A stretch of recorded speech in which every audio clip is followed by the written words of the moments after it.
um dos jornalistas mais respeitados do Brasil, meu amigo Jamil Chad, com quem eu não falo há muito tempo e que me dá a honra de participar aqui do programa. É um prazer falar com o Jamil, mas acabando o discurso do Bolsonaro, todas as críticas que foram feitas eu fiz aqui. Falei, olha, escolheu o lugar errado para desdizer o que ele escreveu na carta para o Temer. Não é o lugar certo. Se quisesse radicalizar, radicalizasse no Brasil. E o meu temor é pior do que isso, que ele volte a ser o Bolsonaro de sempre, antes da carta, porque pegou mal para a base aliada dele, que é uma base radical, aquela carta que ele escreveu para o Temer. Ah, o cara recuou. Aí o cara escolhe simplesmente uma tribuna mundial para tratar de um assunto local, que é a eleição brasileira. E o recado que ele deu para os países de primeiro mundo, se a gente fizesse pelo menos o que tinha que fazer, até caberia, mas não cabe. A gente não tem arma para enfrentar Estados Unidos, Rússia, Inglaterra, França, para ficar apontando o dedo para a cara dos outros. Para isso a gente precisava ter o quê? Diplomacia. A nossa diplomacia é desastrosa, é a pior possível. E com isso, meu filho colocou aqui, nós estamos criando o distanciamento internacional. Numa crise globalizada, você precisa de ajuda globalizada. Precisa de ajuda internacional, de investimento externo, porque a gente não tem mais nada. Para dar uma chance de recuperação da economia. Se você se isola cada vez mais do mundo, você está ferrado. Jamil, um abraço grande, pegou muito mal esse discurso do Bolsonaro para a comunidade internacional inteira, quer queira, quer não. Eu digo, olha, aos bolsonaristas, aqueles radicais que gostaram, eu respeito a opinião de vocês, mas democraticamente eu espero que vocês respeitem a minha opinião e a realidade. A realidade. Gostando ou não, o mundo achou horroroso o discurso do Bolsonaro. E para finalizar, só o ministro da Saúde do Brasil, que tem que combater a pandemia, que está defendendo a cloroquina, pega Covid nos Estados Unidos. Se tivesse um filme que eu queria fazer, era O Dia que Não Aconteceu. Foi a tempestade perfeita ontem para o Brasil, em termos de isolamento internacional. E entendem, quando eu falo isolamento internacional, não precisa de cientista político falar aqui não. Isolamento internacional significa cada vez menos comida no seu prato, combustível no seu carro, cada vez menos ajuda a uma população desvalida. Só em São Paulo tem 60 mil morando na rua. Isolamento internacional significa isso, para você entender bem. Não precisa aqui ficar analisando sociologicamente, nada disso. Falando diretamente com você que está me ouvindo, se você se isolar do mundo agora, o pobre, que já é pobre do Brasil, vai ficar mais pobre, quem não come vai comer menos ainda, quem não põe combustível vai pagar mais caro o combustível, porque não tem nenhuma intenção do mundo em ajudar quem vai lá afrontar o mundo. E está afrontando o mundo faz tempo. É isso. Bom dia, Jamil. Bom dia, Datena. Enorme prazer estar aqui contigo de novo. Um abraço, fazia tempo que eu não te via. Olha, mas te escutar quase todos os dias, então fique tranquilo. Mas a verdade é a seguinte, você colocou num ponto absolutamente fundamental. Isolamento internacional não é uma questão de imagem, reputação do Brasil no mundo, andar de cabeça erguida pela Champs-Élysées. Não, não é nada disso. Diplomacia é política pública. Diplomacia é política pública, ou seja, você romper, você se isolar é não criar empregos em casa, não trazer investimentos, não gerar renda e sim acabar ampliando essa nossa situação de pobreza e falta de desenvolvimento social. Portanto, não estamos falando aqui de imagem hipotética do Brasil no mundo, a marca Brasil, não é nada disso, é a vida do brasileiro. Esse isolamento de Bolsonaro gera o sofrimento de uma pessoa só, ou de um grupo só, da população brasileira. Da população brasileira. Essa é a verdadeira derrota, basicamente, do discurso de ontem, de qualquer tipo de atitude. Vamos colocar no contexto o que aconteceu nessas últimas 2 semanas. Lá no 7 de setembro, sim, no 7 de setembro teve a carta do Temer, etc., mas naqueles mesmos dias, Datena, teve a cúpula dos BRICS. E Na cúpula dos BRICS, Bolsonaro foi lá e jogou pétalas de flores para o Xi Jinping, presidente da China, né, dizendo que ele tinha sido absolutamente fundamental na liderança contra a pandemia. Aquilo lá também pegou muito mal na base bolsonarista. O Brasil, afinal de contas, passou 2 anos ofendendo a China. E, de repente, vai uma cúpula e o Bolsonaro está ali, abraçado virtualmente por Xi Jinping. Existia uma esperança, inclusive dentro do Itamaraty, da Atena, de que o Bolsonaro adotaria um tom mais moderado e seguiria essa cúpula dos BRICS, agora em Nova York, dizendo basicamente, olha, sem usar essas palavras, mas estou acuado, estou fragilizado, o país está fragilizado, precisamos reconstruir alianças internacionais. Essa era a grande esperança.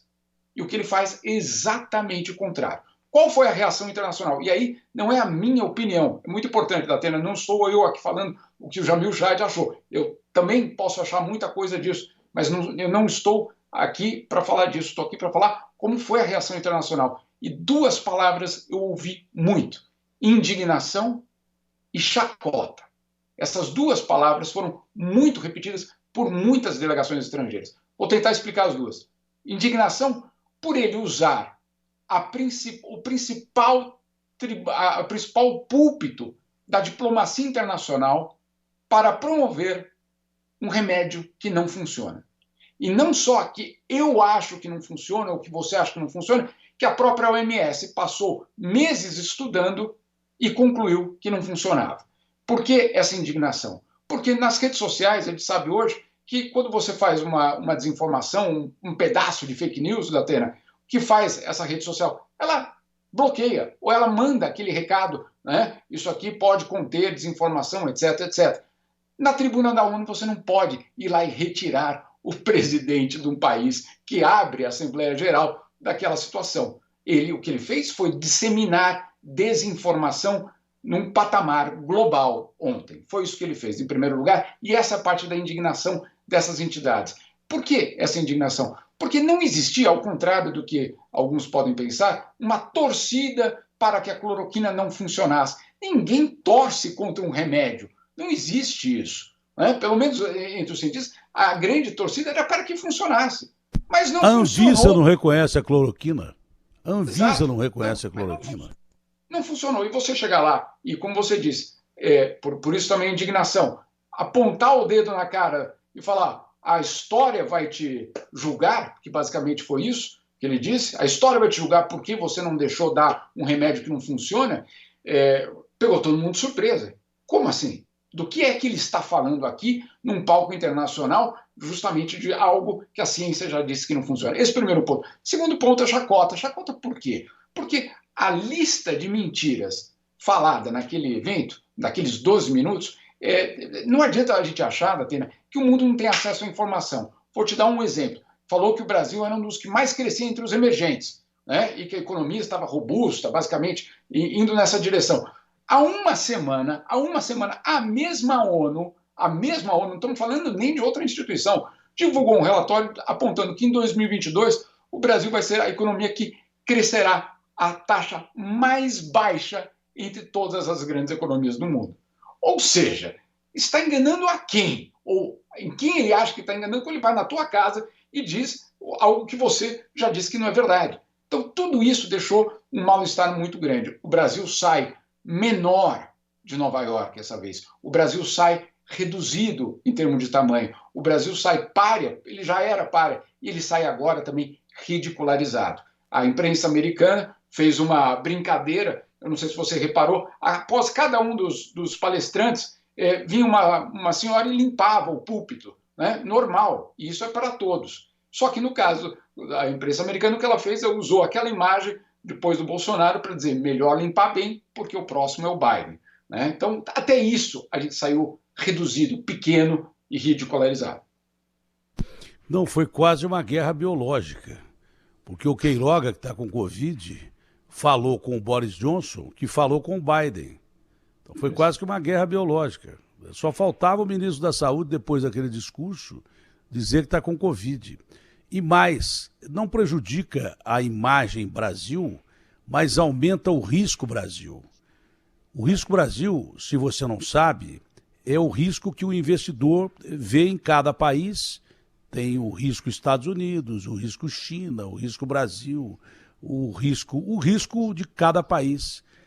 Esse discurso fora da curva aumenta o risco Brasil. Significa que o cara vai investir menos no nosso país.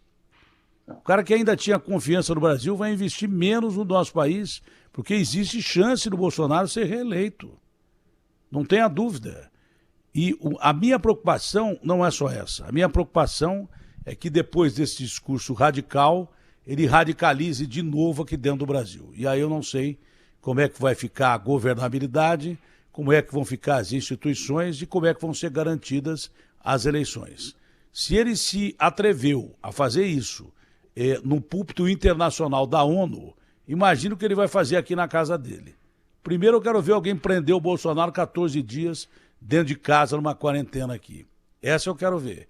E segundo, se a ala radical venceu fora do Brasil, na ONU, no lugar mais importante onde você vai falar para o mundo, você imagina que dentro do Brasil se alguém vai segurar o Bolsonaro e a ala radical. Se ele não vai começar a dizer tudo que ele disse em 7 de setembro e depois desdisse escrevendo aquela carta que o Temer redigiu e ele assinou. Eu cheguei à conclusão com o Temer aqui e falei assim, olha, uma coisa é você falar que vai fazer, outra coisa é você escrever que vai fazer e assinar. Por isso até cheguei a ficar otimista e acreditando que o Bolsonaro ia cumprir o que ele escreveu. Ele rasgou aquela carta na ONU ontem. Rasgou aquela carta. E eu não sei o que ele vai fazer dentro do Brasil. Sinceramente não sei. E a gente está muito preocupado. Jabeu, no mais, muito obrigado pela sua participação, é uma honra tê-lo aqui. Você é dos correspondentes internacionais dos mais respeitados que nós temos no Brasil hoje. É um orgulho de verdade falar com você. Muito obrigado, viu, Jabeu? Eu que agradeço, Datena, só para deixar muito claro, nas últimas 24 horas antes do discurso, o discurso era um e ele foi atropelado pela essa ala mais radical, tanto assim que se você pegar o discurso de novo, Datena, se você colocar o vídeo, você pode ver que aquilo ali não era um discurso com começo, meio e fim. Eram frases soltas, porque ele foi tão picotado, ele foi tão editado justamente pela ala radical, pelo grupo mais duro aí do bolsonarismo, que acabou até mesmo perdendo o sentido do próprio discurso. Esse discurso não passaria em nenhuma prova de redação em termos de elaboração de discursos, não só pelas mentiras, pela própria estrutura dele. Mas por quê? Porque ele foi, em 24 horas, picotado, reeditado, para ter justamente esse caráter radical. Mas eu que te agradeço aí pelo espaço, Datena, certamente. Foi um prazer bater papo com você, Jamil. Abraço grande.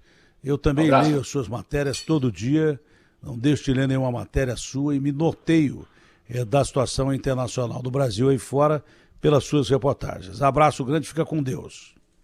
Você também, Datena, um grande beijo.